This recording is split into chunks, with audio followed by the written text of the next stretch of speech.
Hello दोस्तों, शुरू करते हैं हम लोग अपना चैप्टर ह्यूमन रिप्रोडक्शन का नेक्स्ट लेक्चर। इसमें हम लोग पढ़ेंगे आज पूरा फुल टू फुल सिर्फ और सिर्फ डिफिनीशन। पिछले क्लास में हम लोग यूट्रस का फीमेल रिप्रोडक्टिव पार्ट का स्ट्रक्चर पढ़े थे। अब हम लोग स्ट्रक्चर के बारे में पढ़ेंगे, ठीक है। फुल्ली हम पहले से फिर से लिख के रखे हैं, आप इसका बाद में स्क्रीनशॉट ले सकते हैं ताकि रिवीजन कर सकें। तो हम लोग शुरू करते हैं अपना टॉपिक। सबसे पहले हम लोग शुरू किए थे ओवरी से, है ना। ये हमारा है ओवरी, ये हमारा है ओवरी। हम लोग पहले इसके बारे में पढ़ेंगे, ठीक है। ओवरी क्या है? सबसे पहले रिमूवल ऑफ ओवरी को हम लोग बोलते हैं ऊफ्रेक्टोमी। ऊफ्रेक्टोमी क्वेश्चन ये होता है फिर कि ये आता है कि रिमूवल करने का जरूरत क्या है? या तो ओवरी में सिस्ट हो जाए, या फिर कोई एक्सीडेंटल केस हो जाए यहाँ पे, या फिर किसी भी कारण से एबनॉर्मलिटी आ जाए उसमें, ठीक है। कोई भी चेंजेस के कारण अगर रिमूव किया जाए, रिमूव का मेथड सर्जरी होता है, उस प्रोसेस को बोलते हैं ऊफ्रेक्टोमी। इसका साइज लेंथ वाइज अगर देखें तो इसका साइज 2 से 4 सेंटीमीटर के बीच में होता है, ठीक है।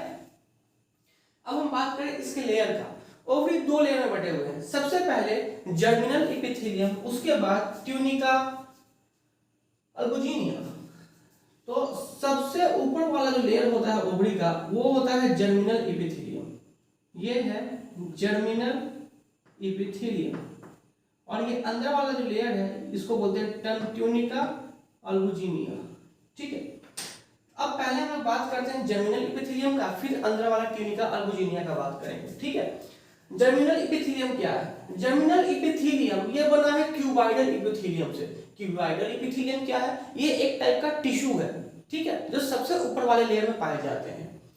और ये सबसे ऊपर वाला कवरिंग लेयर है जो ओवरी के स्ट्रोमा को ढक के रखता है, कवर करके रखता है ऊपर से। अब ओवरी का स्ट्रोमा क्या है, आइए देखते हैं।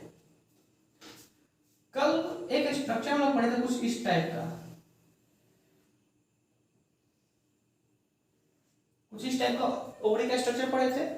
तो ये है बाहर वाला जो आपको मिल रहा है स्पेस यहाँ पे, इसको बोलते हैं पेरिफेरल कॉर्टेक्स, और अंदर वाले को बोलते हैं इनर मेडुला। ये है इनर मेडुला और ये है पेरिफेरल कॉर्टेक्स। इसको ये जर्मिनल एपिथेलियम प्रोटेक्ट करके रखता है, ठीक है। इसके बाद बात आती है ट्यूनिका अल्बुजिनिया का। ट्यूनिका अल्बुजिनिया डेंस फाइब्रस टिश्यू से मिलकर बना है। फाइब्रस टिश्यू मींस क्या? Connective tissue. Dense fibrous tissue से मिलकर बना है, जो कि उसको स्ट्रेंथ प्रोवाइड कराता है और प्रोटेक्शन देता है। किसको?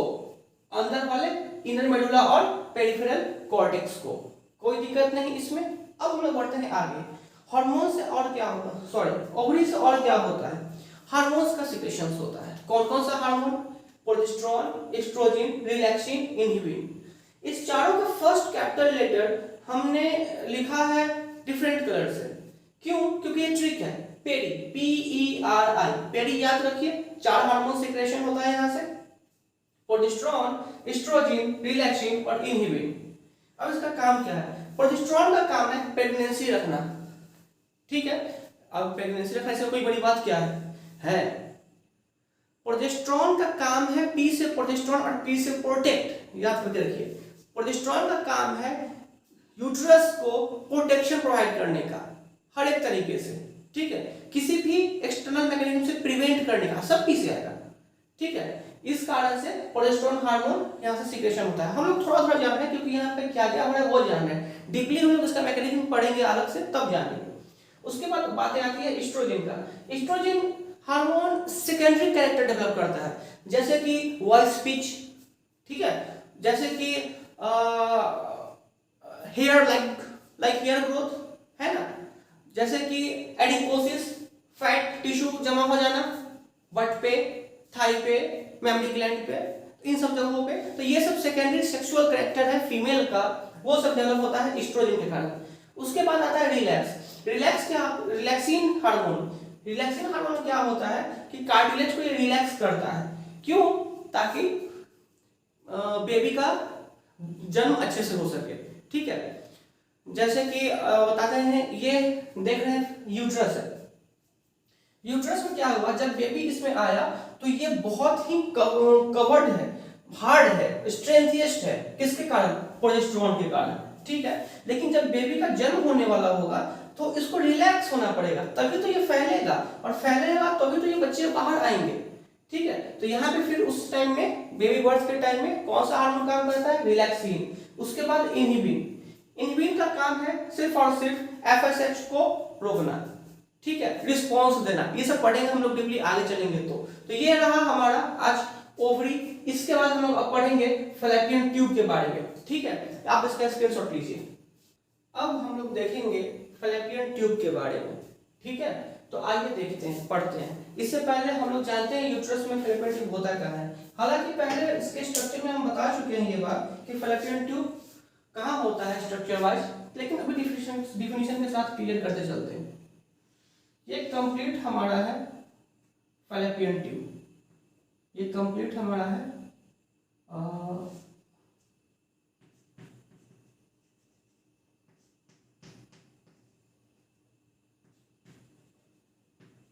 Fallopian tube. ठीक है, इसका नीचे वाला ये पार्ट, इसको हम लोग बोलते हैं इनफंडिबुलम।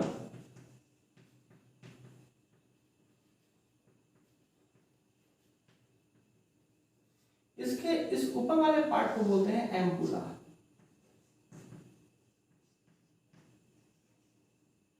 और इसके इस पार्ट को इस सेम है, दोनों सेम है, यहीं पे लिखते हैं।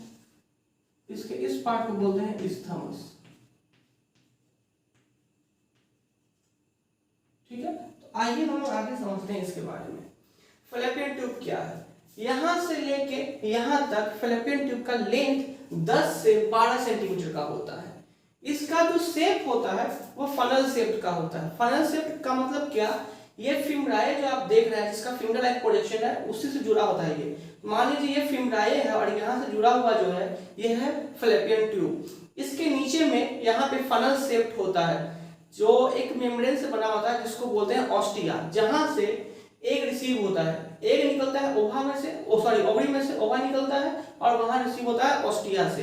अब कैसे निकलता है, क्या होता है, हम लोग इसके नेक्स्ट क्लास में पढ़ेंगे वो चीज। हम लोग इसको पहले देखते हैं। हम लोग बस स्ट्रक्चर का इंपॉर्टेंस, फंक्शंस, ये सब देख रहे हैं। ठीक है, ये 3 पार्ट में डिवाइडेड है, बताया ही है। सबसे पहला इनफंडिबुलम, दूसरा एम्पुला, और तीसरा इस्थमस। चलिए हम लोग चलते हैं और पढ़ते हैं इनफंडिबुलम के बारे में।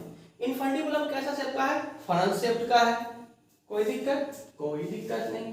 अच्छा, एक बात और बता दें हम आपको कि फैलोपियन ट्यूब सिलिएटेड कोल्यूमनार एपिथेलियम से बना है। कहने का मतलब सिलिएटेड। अब एक के पास तो अपना फ्लैजिला नहीं है, ठीक है, जिससे वो आगे फर्दर मूव करते जाए। ठीक है, तो अब क्या होगा, ये फैलोपियन ट्यूब ही सिलिएटेड है, इसके इंटरनल सरफेस पे ही सिलिया लाइक प्रोडक्शंस होता है। वो हमेशा व्हीप लाइक मूवमेंट करते रहता है, ऐसे ऐसे ऐसे। इससे क्या होता है कि एक ऊपर की तरफ ऐसे ऐसे करते रहेगा, एक ऊपर की तरफ जाते रहता है। तो इसमें एक ऊपर जाता है अपना मूवमेंट से नहीं, सिलिया के मूवमेंट से। ठीक है, इसी कारण से फैलोपियन ट्यूब में पूरा यहाँ इनफंडिबुलम से लेकर इस्थमस तक पूरा वो सिलिएटेड कोल्यूमनार एपिथेलियम से मिलकर बना हुआ है। ठीक है, अब हम लोग बढ़ते हैं आगे, पढ़ेंगे इनफंडिबुलम के बारे में। इनफंडिबुलम कैसा शेप का है? फनल शेप का, हम बता ही दिए इससे पहले।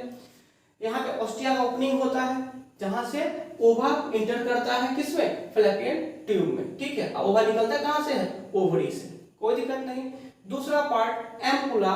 एम्पुला सबसे लंबा, बड़ा और वाइडेस्ट पार्ट है, चौड़ा। ठीक है, इसको साइट ऑफ फर्टिलाइजेशन बोलते हैं। मतलब कि जब कपलिंग करे कोइटस और स्पर्म का एंट्री हो यहां से कुछ इस तरीके से, तो स्पर्म बढ़ जाते हैं,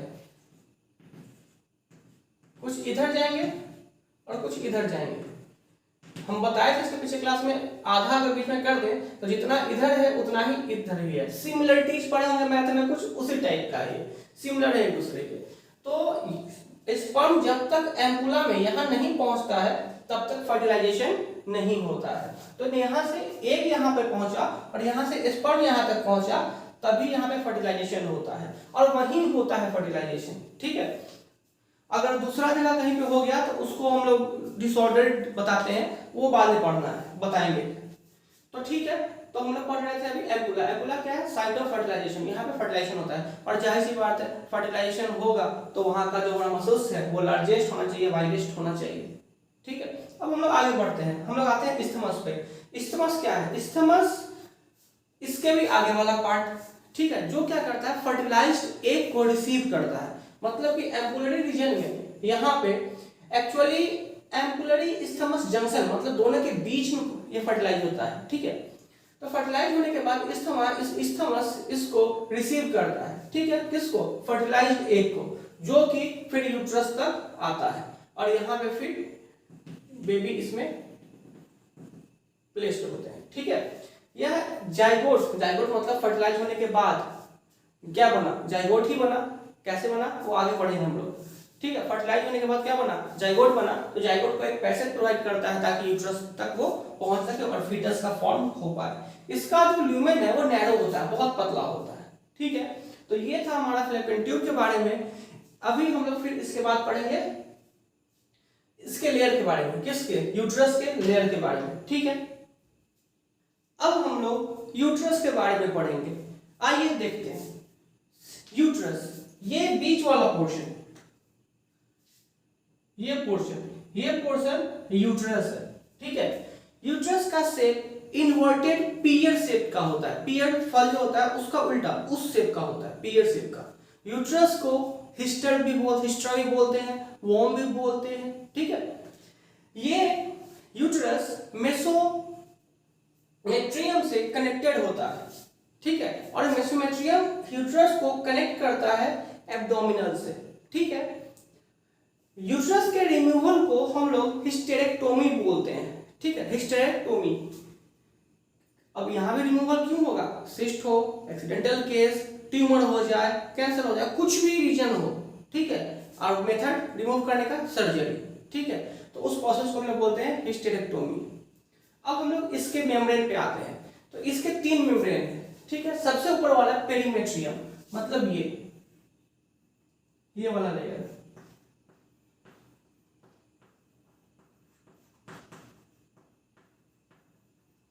पेरीमेट्रियम बोलते हैं इसको। पेरीमेट्रियम सबसे आउटर मोस्ट लेयर है। ठीक है, और ये बना है एरोलर कनेक्टिव टिश्यू से और सिंपल एक्वेमस एपिथेलियम से। ठीक है, उसके बाद बात आती है मायोमेट्रियम का। मायोमेट्रियम मतलब ये बीच वाला,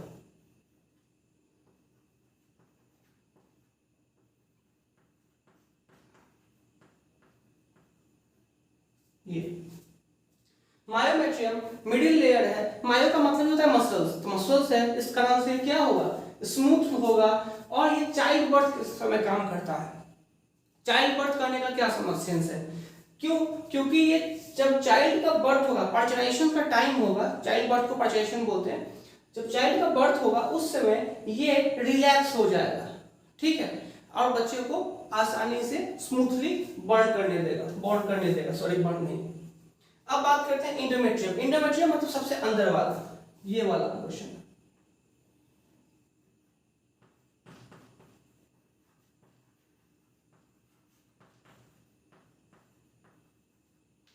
ठीक है, ये वाला मतलब, हाँ, इंडोमेट्रियम ये ग्लैंडुलर लेयर से बना हुआ है। अब ग्लैंड है तो यहाँ पे कुछ ना कुछ होगा, जाहिर सी बात है बहुत कुछ होगा। जब बच्चे का फॉर्मेशन होता है, मतलब फीटस बनना होता है, एम्ब्रायो होता है, उस समय उसको जो न्यूट्रिशन मिलता है वो ग्लैंडुलर में बड़े सब्सटेंसेस से ही मिलता है। जब हम ये पढ़ाएंगे उस समय सब कुछ डीपली बताएंगे इस चीज को। उसके बाद ये सबसे अंदर का लेयर है, और ये 2 टाइप्स के होते हैं, स्ट्रेटम बेसिलिस और स्ट्रेटम फंक्शनलिस। ठीक है, स्ट्रेटम बेसिलिस ये लेयर है,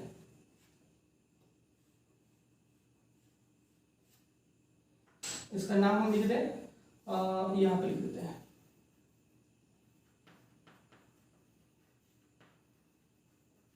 स्ट्रेटम बेसिलिस। ठीक है, और इस वाले को बोलेंगे हम लोग स्ट्रेटम फंक्शनलिस।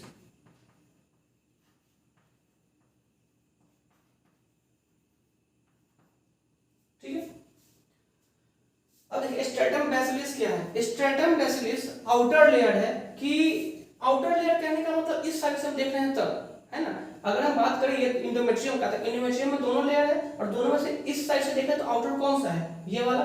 तो स्ट्रेटम बैसिलस आउटर लेयर है जो रीजनरेट होता है प्रत्येक मंथ किस चीज के लिए? स्ट्रेटम फंक्शनलिस को फिर से बनने के लिए। तो स्ट्रेटम फंक्शनलिस क्या है? तो स्ट्रेटम फंक्शनलिस वो लेयर है अंदर वाला जो प्रेगनेंसी के अब्सेंस में हर मंथ टूट जाता है। ठीक है, हर मंथ टूट जाता है कहने का मतलब क्या? मेंस्ट्रुएशन। अगर यहां से एग निकला, बाहर आया एग, इनफंटिबुलम, एम्पुला में आया, तो एम्पुला में इसको स्पर्म अगर मिला तो फर्टिलाइज हो जाएगा और बच्चे का रूप ले लेगा। लेकिन अगर इसको स्पर्म नहीं मिला तब क्या होगा? तब क्या होगा? ये आगे की तरफ आएगा, ठीक है, क्योंकि मैच्योर तो होते जाएगा और आगे बढ़ते जाएगा। और हम लोग जानते हैं कि फैलोपियन ट्यूब क्या है? सिलेटेड मसल से मिलकर बना हुआ है, तो आगे तो बढ़ते ही जाएगा। ये आएगा यूट्रस के पास। इसके सबसे ऊपर होता है स्ट्रेटम फंक्शनलिस, ठीक है। स्ट्रेटम फंक्शनलिस से होते हुए ये पास करेगा, तो उस समय इसके ऊपर वाले लेयर मतलब स्ट्रेटम फंक्शनलिस को तोड़ते हुए निकलेगा, जिसके कारण ब्लीडिंग होगा। अभी डीपली हम नहीं बताया इसमें, इसलिए कारण है इसका, ये कारण है कि हम लोग अभी मेंस्ट्रुएशन वाला टॉपिक नहीं पढ़ रहे हैं, ठीक है। हम लोग पढ़ रहे हैं उसके मेम्ब्रेन ऑफ यूट्रस के बारे में, ठीक है। तो ये है हमारा मेम्ब्रेन ऑफ यूट्रस। अब हम लोग देखते हैं पार्ट्स ऑफ यूट्रस। यूट्रस के 3 पार्ट। सबसे पहला फंडस ऊपर वाला क्या होता है? फर्टिलाइजेशन होने के बाद, जाइगोट का फॉर्मेशन होने के बाद उसमें फर्दर डिवाइड होता है, डिवीजन होना शुरू हो जाता है उस सेल में। तो डिवीजन जब होना शुरू हो जाता है तो वो आके इम्प्लांट हुआ कहाँ? तो वो आके फंडस के द्वारा आता है किसमें? यूट्रस में, ठीक है। दूसरा बात करें बॉडी का, कर्वस का, मतलब कि ये पार्ट, ये बहुत सारा स्पेस देता है ताकि एम्ब्रायो यहाँ पे ग्रो कर सके। उसके बाद करें बात सर्विक्स का। सर्विक्स जो कि नीचे पाया जाता है, यहाँ पे ओएस पाया जाता है। ओएस मतलब ओरिफाइस, ओपनिंग। ये इंटरनल ओएस है जो कि सर्विक्स और यूट्रस को आपस में ज्वाइन करता है, ठीक है। तो ये हमारा था कल के स्ट्रक्चर का पूरा डिफिनीशन, ठीक है। तो आप इसको लिख लीजिए। नेक्स्ट क्लास में हम लोग आगे कंटिन्यू करते हैं, तब तक के लिए धन्यवाद।